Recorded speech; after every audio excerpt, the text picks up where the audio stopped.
Hello दोस्तों, कैसे हैं सब लोग। आई होप सब बढ़िया ही होगा। जैसे कि हमने पिछली वीडियो में आपके से डिस्कस किया था हरास खाते के अंदर स्थायी किस विधि के बारे में। तो हमने उसमें आपको बताया था कि कितने प्रकार के क्वेश्चन पूछे जाते हैं और उसमें फॉर्मूले क्या क्या लगाए जाते हैं डेप्रिसिएशन अमाउंट निकालने के लिए। तो उसी के ऊपर हमने उसी विधि को आगे कंटिन्यू करते हैं। उसके हमने एक न्यूमेरिकल क्वेश्चन तैयार किया है, जैसा आप पीछे हमारे बोर्ड पे देख पा रहे हैं। तो हम इस क्वेश्चन को अच्छे से पढ़ेंगे, उसके बाद इसको किस तरह से सॉल्यूशन सॉल्व किया जाएगा उसको हम आपको बारे में बताएंगे। ठीक है दोस्तों, तो पहले हम क्वेश्चन पढ़ लेते हैं, उसको समझ लेते हैं, उसके बाद हम आगे कंटिन्यू करते हैं। तो देखिए हमारा क्वेश्चन है, एक कंपनी ने 1 अप्रैल 2009 को 35,000 रुपए की लागत का प्लांट खरीदा जिसका अनुमानित जीवन काल 10 वर्ष है तथा अवशेष मूल्य 5,000 रुपए है।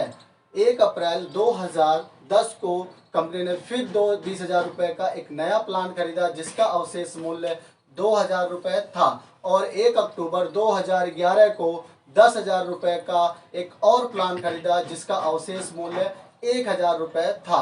ठीक है दोस्तों, तथा बाद के दोनों का मतलब आपके 1 अप्रैल 2010 और 1 अक्टूबर 2010 के मशीनों का जो प्लांट का अनुमानित जीवन काल है वो 20 वर्ष है।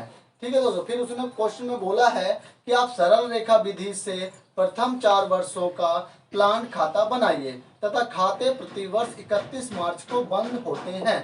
अब यहाँ पर हमारा क्वेश्चन उठता है कि सबसे पहले विधि का नाम आप फाइंड आउट करेंगे। तो विधि का नाम है सरल रेखा विधि। जैसे कि इस विधि के कई सारे नाम से जाना जाता है, जैसे समान किस्त विधि, सरल रेखा विधि, स्थायी किस्त विधि, ठीक है जी, और सीधी रेखा विधि के नामों से जाना जाता है। तो यहाँ पर हमें एक नाम दिया है, क्या है, सरल रेखा विधि। इस विधि तो हम इसको स्ट्रेट लाइन मेथड के नाम से ज्यादा जाना जाता है, इसलिए हम उसको उसी मेथड को आज हम आपको बारे में अच्छे से समझाएंगे कि स्ट्रेट लाइन मेथड में कैसे करते हैं। तो सबसे पहले, और दूसरा क्वेश्चन हमारे इस क्वेश्चन में और भी आ रहा है कि बहुत से दोस्तों को हमें ये नहीं पता होगा कि खाते जो हमारे बंद होते हैं वो 2 तरह के बंद होते हैं। तो यहाँ पर हमें दिया हुआ प्रतिवर्ष 31 मार्च, किसी क्वेश्चन में दिया होगा प्रतिवर्ष 31 दिसंबर को खाते बंद होते हैं। तो दोनों में क्या डिफरेंस है उसको पहले हम पता कर लेते हैं। तो दोस्तों हमारे क्लोजिंग ईयर जो होते हैं वो 2 तरह के होते हैं। तो type of closing year, type of closing year. तो टाइप ऑफ क्लोजिंग ईयर हमारे पास 2 तरीके से होते हैं। पहला आपका है कैलेंडर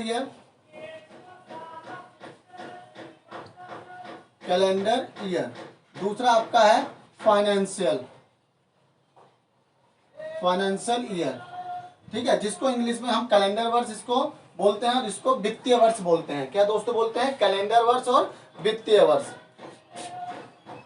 कैलेंडर वर्ष, तो ये कैलेंडर वर्ष जो स्टार्ट होता है वो आपका 1 जनवरी 2021 से स्टार्ट हो रहा है और 31 दिसंबर 2021 को बंद हो जाएगा। टोटल अगर हमने काउंटिंग करेंगे तो देखेंगे तो हमारे 12 मंथ का पीरियड आ जाता है इसके अंदर। एंड दूसरा आपका देखते हैं तो ये आपका 1 अप्रैल 2021 से स्टार्ट होगा एंड 31 मार्च 2022 को खत्म हो जाएगा। तो इसमें भी अगर हम पीरियड की काउंटिंग करें तो इसके में भी आपके 12 मंथ का ही पीरियड आएगा। बस थोड़ा ध्यान रखना होता है कि इसमें इजी होती है काउंटिंग करना, इसमें थोड़ा सा समझ के ही काउंटिंग की जाती है क्योंकि इसमें थोड़ी कंफ्यूजन होती है। ठीक है दोस्तों, तो ये आपके सामने कैलेंडर ईयर और फाइनेंशियल ईयर आपको क्लियर हो गया होगा। तो खाते जितने भी अकाउंट के सिलेबस में जितने भी खाते बंद होंगे वो 2 ही तरह के देगा क्वेश्चन में कि आपके कैलेंडर ईयर या फाइनेंशियल ईयर। तो हमारे क्वेश्चन में है आपका फाइनेंशियल ईयर दिया हुआ है, तो इसके बेस्ड पे हम क्वेश्चन करते हैं। तो हमारे में हमें बताया गया है कि आप प्लांट अकाउंट बनाइए। क्या बनाइए, तो हम प्लांट अकाउंट, मेथड का नाम लिख देता हूं मैं ऊपर जिससे कि आपको पता रहे। मेथड नेम मैं शॉर्टकट में लिख दे रहा हूं SLM, यानी स्ट्रेट लाइन मेथड। ठीक है, तो स्ट्रेट लाइन मेथड से अब हम बनाते हैं प्लांट अकाउंट। कौन सा बनाना है हमें, हम प्लांट खरीद रहे हैं तो प्लांट अकाउंट। हम जो भी असेट खरीदेंगे, प्लांट खरीदेंगे तो प्लांट अकाउंट बनेगा, बिल्डिंग खरीदेंगे बिल्डिंग अकाउंट बनेगा, मशीन खरीदेंगे तो मशीनरी अकाउंट बनेगा। ठीक है दोस्तों, तो अब हमने प्लांट अकाउंट बनाना स्टार्ट किया। तो बीच में हमने लिखेंगे प्लांट अकाउंट। फिर इसका हम फॉर्मेट, एक हमारे फॉर्मेट होता है, क्या होता है दोस्तों, इसका फॉर्मेट। हर अकाउंटिंग के अंदर, accounting is art and science दोनों ही है, इसलिए इसमें आर्ट के हिसाब से हमें एक फॉर्मेट बनाना पड़ता है। तो फॉर्मेट में सबसे पहला आपका डेट होता है, डेट के बाद फिर आता है पार्टिकुलर, पार्टिकुलर्स ना कि पार्टिकुलर, पार्टिकुलर्स के बाद आता है आपका एलएफ, लेजर फोलियो, इसको सिर्फ बनाया ही दिखाया जाता है बस, इसका कोई यूज नहीं है। अमाउंट, ये आपके क्रेडिट के पार्ट हो गए। एंड देन इसी की तरह आपका डेबिट क्रेडिट का भी पार्ट होगा। तो डेट आपका आ जाएगा पहले, फिर पार्टिकुलर्स आ जाएगा, पार्टिकुलर्स के बाद फिर आपका एलएफ आ जाएगा, एलएफ के बाद फिर आपका अमाउंट आ जाएगा। ठीक है जी। तो ये आपके कॉलम बन जाते हैं। तो ये आपका है क्रेडिट पक्ष, ये आपका है डेबिट पक्ष। सिर्फ मैं आपको बता रहा हूँ, आपको मेंशन नहीं करना है, ताकि ये फर्स्ट टाइम है तो आपको अच्छे से समझ जाना चाहिए, समझ में आ जाए, इसलिए हम इसको ऐसे करके दिखा दे रहे हैं। ठीक है दोस्तों। तो आपके 1 2 3 4 4 कॉलम उधर क्रेडिट के, 4 कॉलम इधर डेबिट के कॉलम हो जाते हैं। ठीक है दोस्तों। अब इस क्वेश्चन को करने के लिए सबसे पहले हमें डेबिट से स्टार्ट किया जाता है, हमेशा डेबिट से स्टार्ट किया जाएगा। सबसे पहले हम डेट लिखना सीखेंगे कि डेट कैसे लिखी जाती है। तो डेट हमारी है, हम प्लांट को कब खरीदे हैं, 1 अप्रैल 2009 को। तो सबसे पहले ईयर लिखा जाता है, क्या लिखा जाता है, ईयर। तो 2009 को अप्रैल मंथ था हमारा और 1 तारीख थी। तो हमने जब भी मशीन खरीदेंगे तो टू बैंक के नाम से दिखाया जाएगा। कोई भी मशीन या कोई प्लांट खरीद रहे हैं आप तो टू बैंक के नाम पे दिखाया जाएगा। कितने का खरीदा हमने, 35,000 रुपए का। कभी कभी क्वेश्चन में आपको इसमें दिया होगा कि भाई इस पे हमने कुछ खर्चा किया, तो जो भी खर्चा किया हो जाता है वो इसको में एड ऑन कर दिया जाता है। ठीक है दोस्तों। तो हमारे में ऐसा कुछ नहीं था, इसलिए हमने डायरेक्ट दिखा दिया। अब नेक्स्ट 2009 में, अब इसमें हमें अंदर कोई भी असेट्स दोबारा नहीं खरीद रहे हैं। अगर कोई और इसी साल कोई और प्लांट खरीदा होता तो हम इसको फिर टू बैंक के नाम पे दिखा देते हैं। ठीक है दोस्तों। तो अब हमें बस सिर्फ क्लोजिंग करना है पहले ईयर को। तो पहले ईयर की क्लोजिंग करेंगे तो 2009, जैसे अभी आप देख रहे हैं 2009, फिर आएगा 2010। तो यहाँ 2010 को हमारे खाते बंद हो जाएंगे। कौन से महीना, मार्च 31 तारीख को। इसमें क्या लगा देंगे, हम निकालेंगे बाय डैप अकाउंट। इधर आपका हमेशा डैप अकाउंट क्रेडिट किया जाएगा। ठीक है दोस्तों। तो अब हमारे पास एक ही मशीन है, तो इसको सबसे पहले थोड़ा सा इसको हम मिटा देते हैं। आई होप आपने नोट कर लिया होगा। तो इसको मिटा के हम आपको बताते हैं इसकी कैलकुलेशन किस तरह से की जाती है। वैसे पिछले वीडियो में हमने इसको बता दिया था कि डेप्रिसिएशन के अमाउंट इस मेथड में कैसे निकालते हैं। तो फिर से आप देख लीजिए, ईयरली डेप्रिसिएशन अमाउंट निकालना है इक्वल टू, मैंने बताया था कॉस्ट ऑफ असेट्स। तो कॉस्ट हमारी है 35,000 की, 35,000 रुपए का। फिर इसमें अगर कोई इंस्टॉलेशन चार्जेस लगाया जाता है तो वो प्लस कर देते हैं, अदरवाइज नहीं है तो आप स्किप कर दीजिए। आप उसके बाद स्क्रैप वैल्यू कितना दे रखा है इस मशीन का, इस मशीन का स्क्रैप वैल्यू आपके पास 5,000 रुपए का है। तो 5,000 रुपए आप इसे माइनस करके, और इसका एस्टिमेटेड लाइफ कितनी है, इसमें 10 वर्ष दिया हुआ है, तो 10 वर्ष से आप इसे डिवाइड कर दीजिए। तो आपका हो गया 30,000। 30,000 को 10 से डिवाइड कर दिया तो आपकी अमाउंट जो आई वो 3,000 रुपए की आ गई प्लांट फर्स्ट के लिए। तो प्लांट आपका, पहले प्लांट में आपका 3,000 रुपए का प्लांट आ गया। एंड देन आप इसकी क्लोजिंग करेंगे तो हमेशा इसमें डबल कॉलम में करके इसको 35,000 रुपए टोटल कर लेंगे। फिर इधर लाएंगे, 35,000 रुपए लिखेंगे। 35,000 रुपए में आप इसको घटा दीजिए तो आपके 32,000 रुपए आ जाएंगे। माइनस करने पे वो लिख देंगे बाय बैलेंस सीडी। कौन से तारीख में, वही क्लोजिंग डेट 31 मार्च को। अब इस बैलेंस सीडी के अब हम नेक्स्ट ईयर चलेंगे, क्योंकि हमें आपके बोला है कि 4 साल बनाना है। तो पहला साल कंप्लीट हुआ तो 2010 ही चलता रहेगा हमारा। अप्रैल 1 तारीख को टू बैलेंस बीडी की दिया जाएगा, वही बैलेंस आपको उतार लेंगे 32,000 रुपए की मशीन। अब आगे क्वेश्चन में हमने देख लेते हैं तो हमें पता चलता है कि 1 अप्रैल 2010 को हमने एक और प्लांट खरीद लिया 20,000 रुपये, जिसका अवशेष मूल्य 2,000 रुपये था। ठीक है, ठीक है। फिर उसके बाद अब फिर हम लिखेंगे अप्रैल 1 तारीख टू बैंक के, क्योंकि मैंने बताया हमेशा कि जब भी हम नई मशीनरी या प्लांट खरीदेंगे तो हमेशा बैंक के नाम पे दिखाएंगे। तो टू बैंक अकाउंट आपका आ जाएगा, टू बैंक अकाउंट आपने 20,000 रुपए की संपत्ति मतलब प्लांट खरीद लिया। ठीक है दोस्तों, फिर उसके बाद इस साल हमने कुछ भी नहीं खरीदा तो अब इसकी क्लोजिंग कर देंगे। तो 2011 को अब हमारी क्लोजिंग होगी, मार्च का मंथ रहेगा 31 तारीख, एंड किस नाम पे, बाय डैप अकाउंट दिखाएंगे। अब डैप अकाउंट हमारे पास एक प्लांट नहीं, अब हमारे पास 2 प्लांट हो गए, एक 35,000 35,000 रुपए का प्लांट है और एक अब दूसरा 20,000 रुपए का प्लांट आ गया। तो अब हमें दोनों प्लांट की डेप्रिसिएशन दिखानी होती है, तो इसलिए अब हमें क्या करना पड़ेगा, यहां लिखेंगे first plant and second plant. ठीक है जी दोस्तों, तो फर्स्ट प्लांट पे हमें निकालने की जरूरत नहीं, क्योंकि हम कर रहे हैं इस एसएलएम मेथड यानी स्ट्रेट लाइन मेथड। तो इसके अंदर क्या होता है, फिक्स्ड इंस्टॉलमेंट मेथड भी होता है। इस क्यों, क्योंकि अब हमने जो पहला किस्त निकाली है यही हर बार डेबिट क्रेडिट होता रहेगा, तो इसलिए निकालने की जरूरत नहीं है। तो पहले प्लांट पे आप 3,000 रुपए की डेप्रिसिएशन लगा दीजिए। अब हमें दूसरे प्लांट के निकालना है, तो आप प्लांट सेकेंड लिख दीजिए। प्लांट सेकेंड के लिए आप डेप्रिसिएशन अकाउंट निकालेंगे, तो प्लांट सेकंड के लिए डैप अकाउंट। प्लांट सेकंड की हमारी कॉस्टिंग कितनी थी, 20,000 रुपए। तो मैं फिर से आपको बता रहा हूं, अगर प्लांट खरीदते समय कुछ भी खर्चा किया जाता है, भाड़ा की उस पर लगाया गया या स्थापना व्यय किया गया, तो वो सब अमाउंट आपको इसमें जोड़ दी जाती है। लेकिन हमारे में ऐसा कुछ है नहीं क्वेश्चन, तो डायरेक्ट हम स्क्रैप वैल्यू घटा देते हैं, जिसका है 2,000 रुपए, और इसका एस्टिमेट वैल्यू आपको यहाँ दिया हुआ कि बाद के दोनों प्लांट का जीवन काल 20 वर्ष है।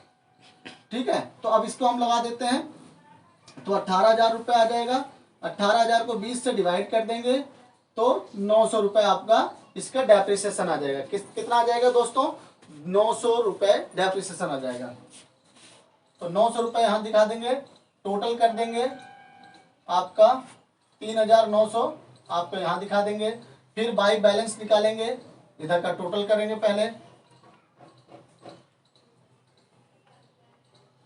एक मिनट में आपका अमाउंट के कॉलम का आप टोटल करेंगे तो कितना आ जाएगा, 52,000 रुपए की हमारी प्लांट हो गई। 52,000 को आप इधर लाएंगे, 52,000 रुपए में से आप इसे घटा दीजिए, बाई बैलेंस सीडी निकल आएगा। तो 10 में से 9 गए 1, यहाँ बचे 1, 11 में से 3 गए, 11 में से 8, एंड 48,100 रुपए की आपकी संपत्ति प्लांट बच जाएगा। एंड देन नेक्स्ट आपका तीसरे साल आप ओपनिंग करेंगे, 2011 ही चलेगा।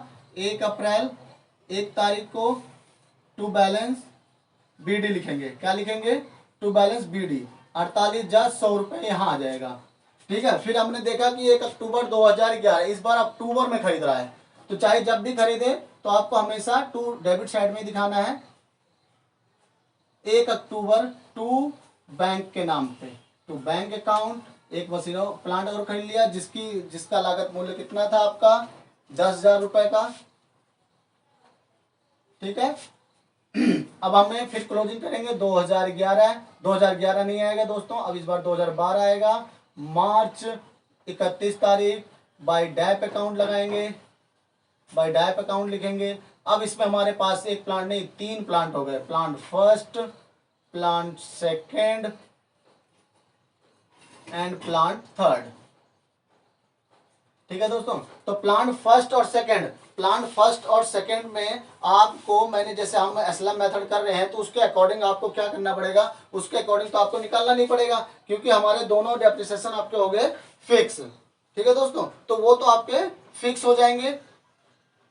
तो इसको अब हम क्या करेंगे, तो पहले के 3,000 रुपये आ गए, दूसरे के 900 आ जाएंगे, क्योंकि एसएलएम मेथड चल रहा है। अब तीसरे वाले को और निकाल लेते हैं, प्लांट थर्ड डेप्रिसिएशन अकाउंट।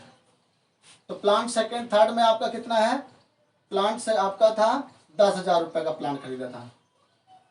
अब 10,000 रुपए का खरीदा था, इसमें कोई भी स्थापना व्यय, कोई अगर एक्स्ट्रा चार्ज नहीं है तो आप माइनस कर देंगे।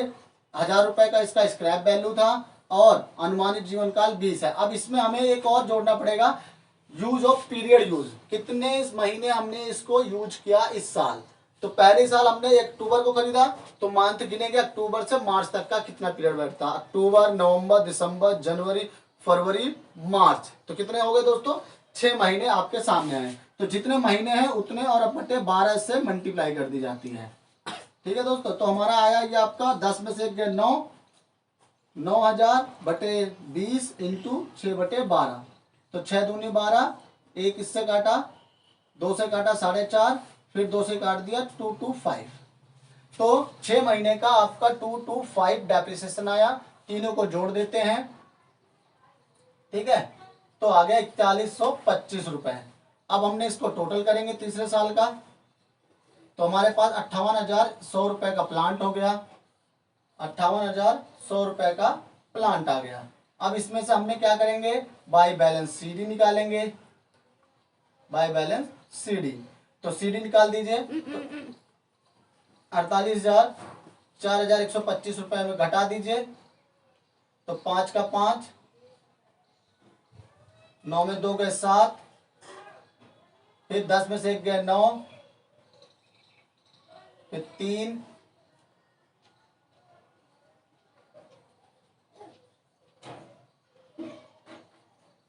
ठीक है, उसके बाद ये तो 53,975 रुपए का आपका ये बैलेंस आ जाएगा। ठीक है दोस्तों, अब हमने 3 साल हमारे कंप्लीट हो चुके हैं। अब हमारे क्वेश्चन के अकॉर्डिंग देखा जाए तो हमारे पास वो कह रहा है 4 वर्ष का बनाओ। तो अब एक साल के लिए और कर दीजिए, तो 2013 नहीं 12 ही चलता रहेगा आपका।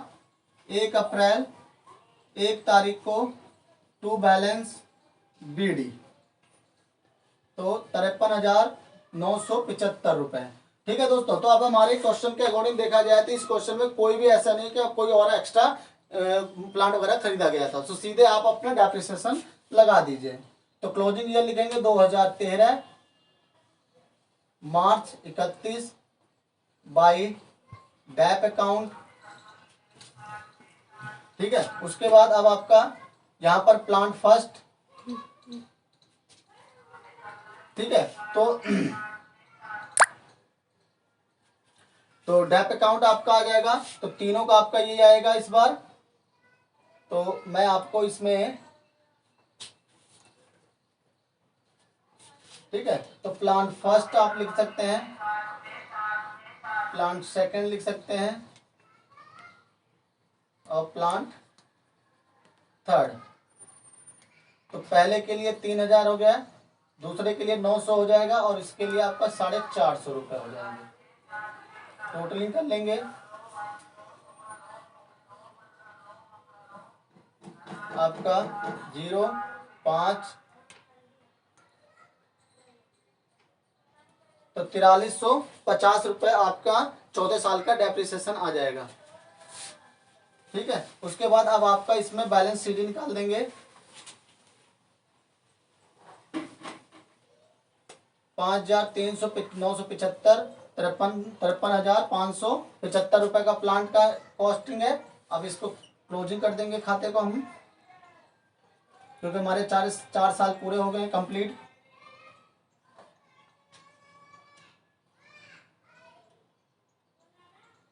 तो 53,975 रुपए। फिर अब आप यहाँ पर बाई बैलेंस सीडी कर दीजिए, 53,975 रुपए। अब इसे घटा दीजिए, तो 5 का 5 आ जाएगा, 7 में 5 गए 2 हो जाएगा, 9 में 3 गए 6 हो जाएगा, और 13 में से 9 9 4 13 एंड गए, तो 49,625 रुपए का आपका बैलेंस निकल आएगा।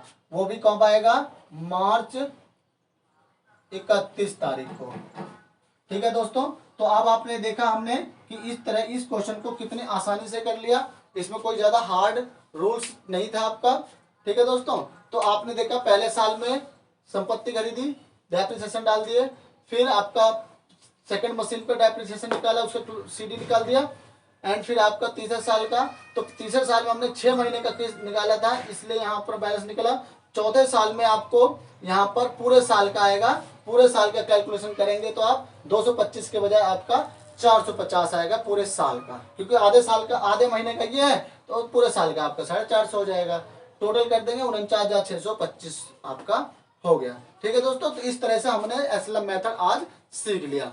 तो नेक्स्ट वीडियो में हम इसके नेक्स्ट लेवल के क्वेश्चन डालेंगे। ये मैंने आपको सिखाया इस तरह से, क्योंकि वो क्वेश्चन में बोर्ड एग्जाम में हो सकता आ भी सकता है, नहीं भी आ सकता है, ज़्यादा इंपॉर्टेंट क्वेश्चन नहीं है। लेकिन इसके जो नेक्स्ट वीडियो में आप देखेंगे वो आपको क्वेश्चन 100% क्वेश्चन आता ही आता है। ठीक है दोस्तों, तो हम आपको नेक्स्ट वीडियो में मिलते हैं आपके नए नेक्स्ट न्यूमेरिकल के साथ।